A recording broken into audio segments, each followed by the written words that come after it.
कसं चालायचं नागमोडी हा आणि चला चेतन सांग तुला बघू कसं चालायचंय हा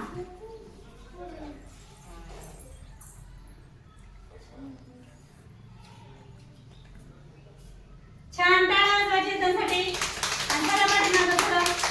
आणि चल हिंदवी टाळ्या वाजवायच्या मी सगळ्याला चालायला होणार आहे चला चल हिंदवी चल हिंदवी तसंच नागमोडी चालायचं जशी रेषा सांग तसं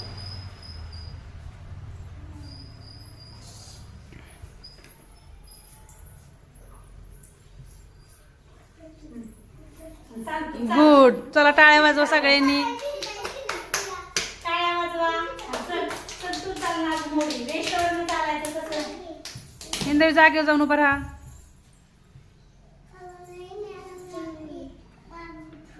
आता को म्हणल्यानंतर सिद्धू चल तिथं उभा राहा चल तू नागमोडी तो ती कशी चालते रेषेवर सिद्धू चला नागमोडी गुड प्रिशा तू शिवण्याच्या मागे चल हा गुड टाळे वाजवा चला चालायचं का तसं तू येतं का चाला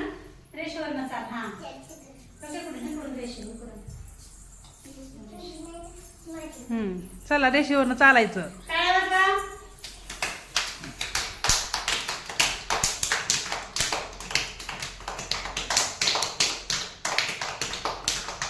छान छान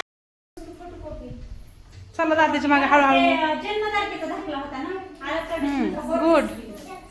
गुड हाँ हा फिर मैं गांव चली गई मैं चल की त्याच्या माग मार के रख दो और मैडम को ला के दो और इसका मैंने बोला था कि राशन मिलेगा गाडी सुटली